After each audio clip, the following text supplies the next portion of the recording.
Hello, and welcome to the Art of Being Self-ish. I'm Dr. Sims, a licensed psychologist, and on this channel, I discuss ways that you can take care of yourself or be self-ish so that you feel nourished and filled enough to take care of others. Now, while we will be discussing topics related to mental health on this channel, this is not a substitute for therapy. So it is July, and it is Minority Mental Health Awareness Month.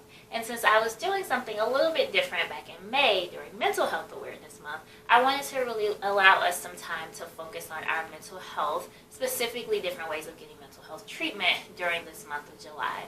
Now, as I've been posting on my social media, and as you should be following me on social media, on Twitter and Instagram at b_self_ish, and on Facebook as The Art of Being Self-ish, I've been discussing some of the different things that I want to do on this channel, with my pages, with the content, so that I can present more great things to you. So specifically, one of the things that we're changing is that we want to just focus on 6 self-ish minutes a week. Starting this week, we're going to talk about different myths related to mental health, so we can debunk them and get them out of the way so we can seek the mental health treatment that we need. So the first myth that I want to talk about is this idea that we cannot be religious and have mental health issues. We can't be praying and we can't be really close to God and have a great relationship with God and also experience mental illness. And I think that's a bunch of crap. Because one, I don't believe that God would have called me to this field, would have called me to be a psychologist, if I couldn't have a relationship with Him and also provide mental health treatment, in the same way that I don't think that He's going to punish you or be mad at you about seeking mental health treatment. It is not a testament of how faithful you are. It is not a testament of your relationship with God. Mental illness is real, and the reason that He provides people like me to be able to support you all in that means that He believes that you need to get the treatment that you need. Another myth that is often associated with mental health is that, or mental health challenges, is that if you seek out mental health treatment, then you must be weak, or there's something wrong with you, or you're not strong enough to handle things on your own. And that's absolutely not true.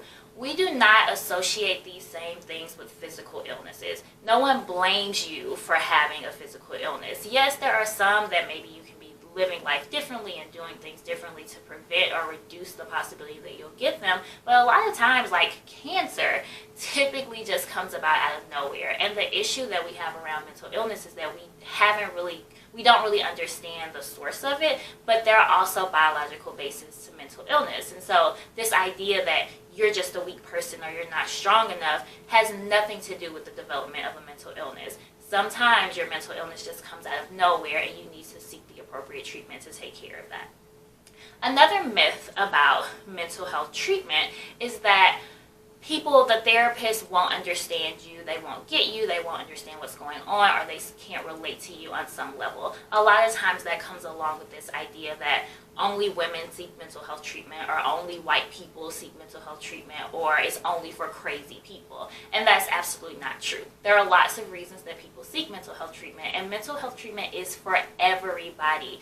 It ranges the gamut of what the presenting concerns are. So you can be experiencing psychotic symptoms, experiencing schizophrenia symptoms and things of that nature, or you can just be having a really hard time getting through the month. Those are all valid reasons for why you can seek mental health treatment. And your therapist maybe did not necessarily have the same experience that you've had in life. And sometimes that's a good thing that they haven't had the same experience that you've had in life. But regardless, they attempt to be present with you and attempt to help you in a way that maybe your friends or your family members can't. And also, I am a therapist. Like, I may not necessarily look like what the stereotypical therapist or shrink looks like, but there are so many different kinds of people out there providing treatment. There are so many different personalities and treatment modalities that whatever you're looking for, chances are you'll be able to find it. So the last myth that I'm going to talk about is this idea that mental illness isn't real or mental health challenges aren't real. It's all in your brain, it's all in your head, and you should just be able to figure it out, change your perspective, pull yourself up by the bootstraps and be okay. That is just super unrealistic, and that is the thing that continues to perpetuate the stigma related to mental illness in our society.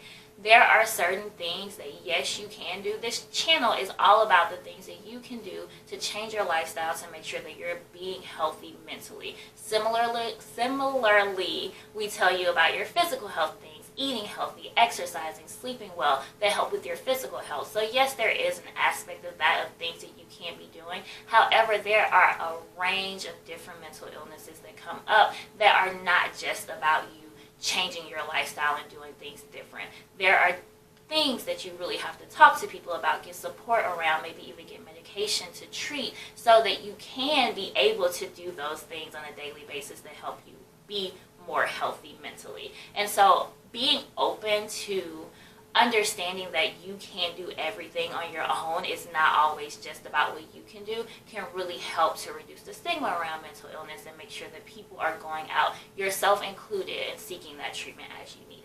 So those are the myths that I wanted to address for today. If you have some other ones that you know about and some barriers or some things that kind of get in the way of you seeking mental health treatment, then definitely let me know, and I will be happy to talk a little bit more about those. But other than that, I will see you all next week for another 6 minutes of selfishness. Make sure you do something today to be taking care of yourself.